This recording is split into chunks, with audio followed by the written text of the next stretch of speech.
একটি ছেলে যে 14 বছর ধরে একবারও নিজের দোষ স্বীকার করেনি, এমনকি ফাঁসির দড়ি গলায় পড়ার আগের মুহূর্তেও চিৎকার করে বলতে থাকে, আমি নির্দোষ, আমাকে ফাঁসানো হয়েছে, তবুও তাকে ফাঁসি দেওয়া হয়। সত্যিই কি সে অপরাধী ছিল, নাকি শুধুমাত্র গরিব হওয়ার কারণে তাকে ফাঁসিতে ঝুলতে হলো? এইসব প্রশ্ন আজও রয়ে গেছে। কি ঘটেছিল সেই দিন, সবকিছু জানতে হলে আজকের এই ভিডিওটি শেষ পর্যন্ত দেখতে থাকুন। সালটা ছিল 1990। কলকাতার ভবানীপুরে পদ্মপুকুর রোডে আনন্দ অ্যাপার্টমেন্টের একটি ফ্ল্যাটে এক পরিবার বসবাস করত। পরিবারটির কর্তা ছিলেন নাগরদাস পারেখ, যিনি একজন গুজরাটি ব্যবসায়ী এবং সোনা ব্যবসার কারণে কলকাতাতেই থাকতেন। তার স্ত্রী যশোমতী পারেখ এবং তাদের 2 সন্তান ভবেশ পারেখ এবং হেতল পারেখও সেখানেই থাকত। হেতল পড়াশুনো করত পাশের ইউল্যান্ড গোল্ডস্মিথ স্কুলে। একদিন হেতল স্কুল থেকে ফিরে তার মাকে জানায়, আমাদের অ্যাপার্টমেন্টের গার্ড আমাকে স্লেজিং করছে। কিছুদিন পর হেতল আবার জানায় যে ওই গার্ড তাকে পুনরায় উত্ত্যক্ত করছে এবং সিনেমা দেখতে যাওয়ার জন্য ফোর্স করছে। হেতলের মা এই ব্যাপারটি তার স্বামী নাগরদাস পারেখকে জানায়। এরপর নাগরদাস পারেখ সোসাইটির সদস্যদের কাছে গার্ডটির বিরুদ্ধে অভিযোগ জানায়। আর গার্ডটির নাম কি ছিল জানেন? গার্ডটির নাম ছিল ধনঞ্জয় চ্যাটার্জি। সোসাইটির সিদ্ধান্ত অনুযায়ী ধনঞ্জয়কে আনন্দ অ্যাপার্টমেন্ট থেকে বদলি করে অন্যত্র পাঠানোর ব্যবস্থা করা হয়। 5ই মার্চ 1990 সালে ধনঞ্জয়কে নূতন অ্যাপার্টমেন্টে ডিউটিতে যাওয়ার কথা ছিল, কিন্তু সে সেখানে না গিয়ে আবার আনন্দ অ্যাপার্টমেন্টেই ফিরে আসে। তার ডিউটির সময় ছিল সকাল 6টা থেকে দুপুর 2টো পর্যন্ত। সেদিন পারেখ পরিবারের সদস্যরা তাদের কাজকর্মে বাইরে ছিল। হেতলের মা বাড়িতে ছিলেন এবং হেতল স্কুলে ছিল। সেদিন হেতলের পরীক্ষা ছিল এবং সে 1টার দিকে পরীক্ষা শেষ করে বাড়িতে ফিরে আসে। বিকাল 5টার সময় হেতলের মা পাশের মন্দিরে পুজো দিতে যান। তখন হেতল বাড়িতে একা ছিল। ধনঞ্জয় তখন আরেক গার্ডকে জানায় যে তাকে 3য় তলায় যেতে হবে, কারণ সে মালিককে ফোন করে জানাবে যে শীঘ্রই নূতন গার্ডটি জয়েন দেবে। 3য় তলাতেই হেতলের ফ্ল্যাট ছিল। লিফটের সাহায্যে ধনঞ্জয় 3য় তলায় পৌঁছায়। এদিকে ধনঞ্জয়ের কর্মরত কোম্পানির একজন সদস্য জানতে চায় নূতন গার্ডটি যোগ দিয়েছে কিনা। ধনঞ্জয় জানায় যে নূতন গার্ড এখনও আসেনি, ধনঞ্জয়ের বদলে ডিউটি করছে অন্য কেউ। এই খবর শুনে কোম্পানি ধনঞ্জয়কে ডেকে পাঠায়। তখন সময় হয়েছিল 5:45। ধনঞ্জয় তখন 3য় তলায়। ডাক শুনেই সে ব্যালকানি থেকে মুখ বাড়িয়ে জানায়, শীঘ্রই আসছি। নিচে নেমে কোম্পানির সদস্যদের সাথে দেখা করে ধনঞ্জয় জানায় সে ব্যক্তিগত কিছু কারণে নূতন ডিউটিতে জয়েন করতে পারেনি, পরের দিন থেকেই সে কাজে যোগ দেবে। এদিকে হেতলের মা মন্দির থেকে ফিরে আসেন এবং নিজের ফ্ল্যাটে গিয়ে কলিং বেল বাজাতে থাকেন।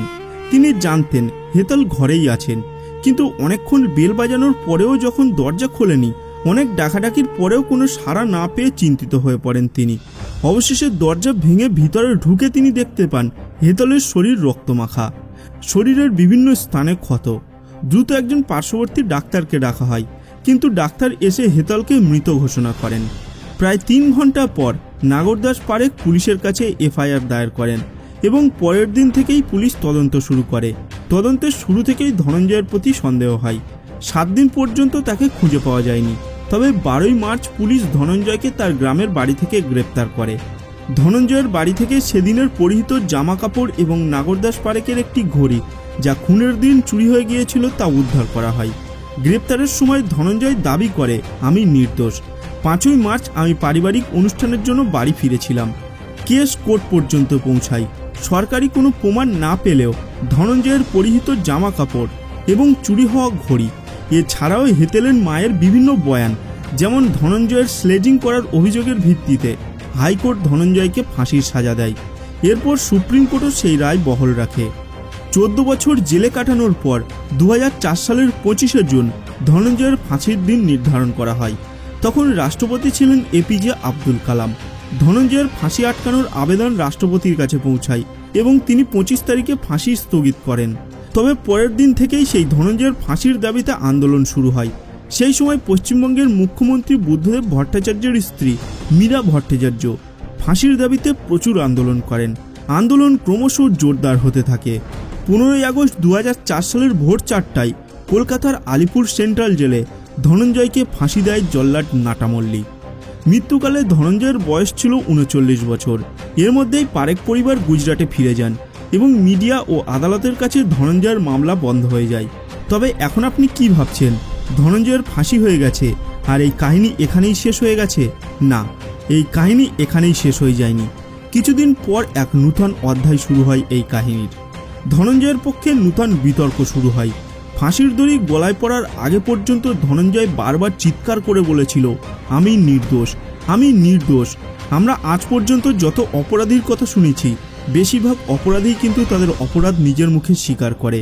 কিন্তু ধনঞ্জয় 14 বছরে একবারও বলেনি যে সে খুন করেছে, বরং সে সবসময় দাবি করেছে আমাকে ফাঁসানো হয়েছে।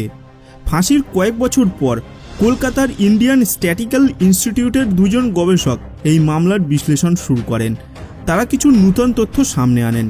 হেতেলের পোস্টমর্টম রিপোর্ট থেকে জানা যায় হেতেলের সাথে হামলাকারীর টানাপোড়েন হয়েছিল এবং হেতেলের পুরো শরীর রক্তমাখা ছিল, কিন্তু ধনঞ্জয়ের কাপড় একেবারে পরিষ্কার পরিচ্ছন্ন ছিল। সেখানে কোনো রক্তের দাগ ছিল না, এমনকি ধনঞ্জয়ের শরীরে কোনো আঘাতের চিহ্নও ছিল না। আরও একটি চমকপ্রদ তথ্য হলো হেতেলের শরীরে ধনঞ্জয়ের কোনো ফিঙ্গারপ্রিন্টও পাওয়া যায়নি। হেতেলের শরীরে 21টি ছুরির আঘাত ছিল, কিন্তু কোর্টে কোনো খুনের বর্ণনা পেশ করা হয়নি। প্রথম সাক্ষী ছিলেন দ্বিতীয় গার্ড, যিনি নিচ থেকে ধনঞ্জয়কে ডেকে দেন এবং ধনঞ্জয় উপর থেকে তার ডাকে সাড়া দেয়। কিন্তু আরও এক সাক্ষী লিফটম্যান জানিয়েছিলেন যে তিনি সন্ধ্যা 6টার দিকে ধনঞ্জয়কে লিফটের নিচে নামতে দেখেছিলেন, কিন্তু উপরে উঠতে দেখেননি। দুইজন সাক্ষীর বক্তব্যে কোনো মিল পাওয়া যায়নি। দ্বিতীয় গার্ড বলেছিলেন ধনঞ্জয় 3rd ফ্লোর থেকে নিচের দিকে তাকিয়ে তার ডাকে সাড়া দিয়েছিল, কিন্তু 3rd ফ্লোরের লোহার রেলিং থেকে নিচের দিকে মুখ দেখানো প্রায় অসম্ভব। ধনঞ্জয়ের বক্তব্য অনুযায়ী সে 2টোর সময় ডিউটি শেষ করে সিনেমা দেখতে যান এবং পরে গ্রামের বাড়িতে ফিরে আসেন। তার ধারণা ছিল না যে তার ডিউটি পরিবর্তন করা হয়েছে, তাই সে পুনরায় আনন্দ অ্যাপার্টমেন্টে ডিউটি করতে আসে। সে দাবি করে সে আদৌ 3rd ফ্লোরে ওঠেনি, ফোন করা তো দূরের কথা। হেতেলের মায়ের মতে তিনি 5:20 মন্দিরের উদ্দেশ্যে রওনা হয়েছিলেন, কিন্তু লিফটম্যানের মতে সময় ছিল 4:10। সকলের বয়ান অনুযায়ী ধনঞ্জয় 5:25 3rd ফ্লোরে উঠেছিল এবং 5:45 নেমে আসে। এই পুরো ঘটনা ঘটাতে ধনঞ্জয়ের মাত্র 20 মিনিট সময় লেগেছিল। ধনঞ্জয় কেন হত্যার পরেও তার কাপড়গুলো এতদিন সংরক্ষণ রেখেছিল, তা একটি বড় প্রশ্ন। যদি ধনঞ্জয় সত্যিই ধর্ষক হতো, তবে সে নিশ্চয়ই জানতো যে এই জামাকাপড় তার বিরুদ্ধে সবচেয়ে বড় প্রমাণ হতে পারে। সেক্ষেত্রে সে জামাকাপড়গুলি ধ্বংস করত এবং অন্য কোনোভাবে লুকানোর চেষ্টা করত। কিন্তু কেন সে এমনটা করেনি, তা নিয়ে সংশয় থেকে যায়। ফরেন্সিক প্রমাণ অনুসারে ধনঞ্জয়ের আন্ডারগার্মেন্টসে স্পামের কিছু প্রমাণ পাওয়া গেলেও ডিএনএ টেস্ট করা হয়নি। ঘটনাস্থলে পাওয়া রক্তের সঙ্গে ধনঞ্জয়ের রক্তের কোনো মিল পাওয়া যায়নি। পোস্টমর্টম রিপোর্টে যৌন সম্পর্কের কথা উল্লেখ ছিল, কিন্তু ধর্ষণের বা জবরদস্তি কোনো প্রমাণ ছিল না। আরেকটি প্রশ্ন হলো, যদি হেতেলের ধনঞ্জয়ের প্রতি কোনো অভিযোগ থেকে থাকে, তবে কেন সে ধনঞ্জয়কে তার রুমে ঢুকতে দিল, কেন সে চিৎকার করল না? আরও একটি বড় প্রশ্ন হলো, যখন হেতেলের মা রুমে আসে তখন রুমটি ভেতর থেকে বন্ধ ছিল। ধনঞ্জয় কিভাবে বাইরে বের হলো? হেতেলকে মৃত অবস্থায় পাওয়া গিয়েছিল, তাহলে সে কিভাবে দরজা বন্ধ করলো? যে গার্ড ধনঞ্জয়ের বিরুদ্ধে সাক্ষী দিয়েছিল, মার্ডারের কিছুদিন আগে ধনঞ্জয় তার নামে সুপারভাইজারের কাছে অভিযোগ করেছিল। আদালতে এই কনফ্লিক্ট অফ ইন্টারেস্টের বিষয়টি আলোচিত হয়নি। ধনঞ্জয়ের পিতা জানিয়েছিলেন যে তারা গরিব হওয়ায় তাদের ছেলেকে ফাঁসানো হয়েছে, এমনকি তাদের কোনো ভালো উকিলও দেওয়া হয়নি।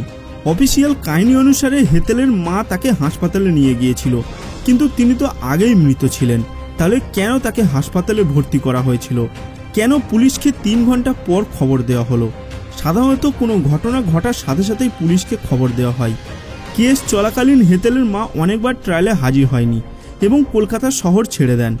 এরপর হেতেলের পিতা এবং ভাইও শহর ছেড়ে চলে যান। এই সব কিছুর সত্ত্বেও অনেকেই বলবেন হয়তো ধনঞ্জয়ই দোষী ছিল।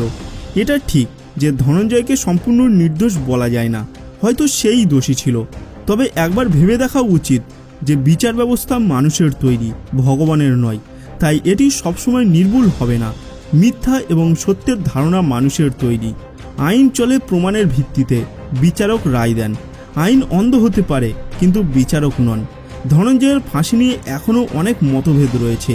তার বিরুদ্ধে আদালতে যেসব প্রমাণ পেশ করা হয়েছিল সেগুলি ছিল পরোক্ষ, অর্থাৎ কেউ ধনঞ্জয়কে সরাসরি ধর্ষণ বা খুন করতে দেখেনি। ধনঞ্জয়ের কোনো ফিঙ্গারপ্রিন্ট বা ডিএনএ প্রমাণ মেলেনি। ঘটনাস্থলে পাওয়া গিয়েছিল তার জামার কিছু অংশ এবং হেতেলের পিতার ঘড়ি, যা ধনঞ্জয়ের বাড়ি থেকে উদ্ধার করা হয়েছিল। হিউম্যান রাইটস অ্যাক্টিভিস্টদের মতে ধনঞ্জয়ের বিরুদ্ধে চরম অবিচার হয়েছে। ধনঞ্জয়ের অপরাধের কারণে 14 বছর কারাদণ্ড কাটানোর পরেও তাকে ফাঁসি দেওয়া হলো, অর্থাৎ তাকে একই অপরাধের জন্য দুবার শাস্তি দেওয়া হয়েছিল। আপনার কি মনে হয় আসল খুনিকে? ধনঞ্জয় কি সত্যিই ট্রান্সফার পাওয়ার পরেও আনন্দ অ্যাপার্টমেন্টের ডিউটিতে এসেছিল?